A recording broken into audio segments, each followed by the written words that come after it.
అది చెడ్డవాడు కంటే చంపేసి అంటారు కానీ అతను చెడ్డతనం వెళ్ళి చెప్పలేదు. ఇక రెండో కుమారుడు ఉంటాడు ఓనాను అనేవాడిని, అయ్యా మీ వదిన దగ్గరికి పోయి పిల్లలు పుట్టించు అని చెప్పి యోధా పంపిస్తాడు. వీడేం చేస్తాడు, వదిన దగ్గరికి వెళ్ళి ఆ రేతస్సు నేలను విడుస్తాడు. యెహోవాకు వెంటనే కోపం వచ్చేసింది, నేను చెప్పింది నువ్వు చేసిందని వెంటనే చంపేస్తాడు అని. యెహోవాకు మహాకోపం అని చెప్పే పని చేయకపోతే.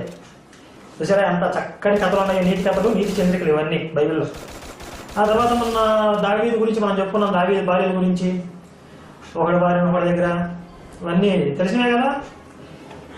కాబట్టి ఇక్కడ పెద్దలకు మాత్రమే అనే ట్యాగ్ లైన్ ఎక్కడ పెట్టుకోవాలి, ఇక్కడ రాసుకోవాలి, పెద్దలకు మాత్రమే అని. మన దాంట్లో ఎన్ని నీతి కథలు ఉన్నాయి కాబట్టి క్రైస్తవ దేశమైన అమెరికా వాళ్ళు 1968లో బైబిల్ నిషేధించారు, చిన్నపిల్లలకు బోధించబడదు స్కూల్స్లో.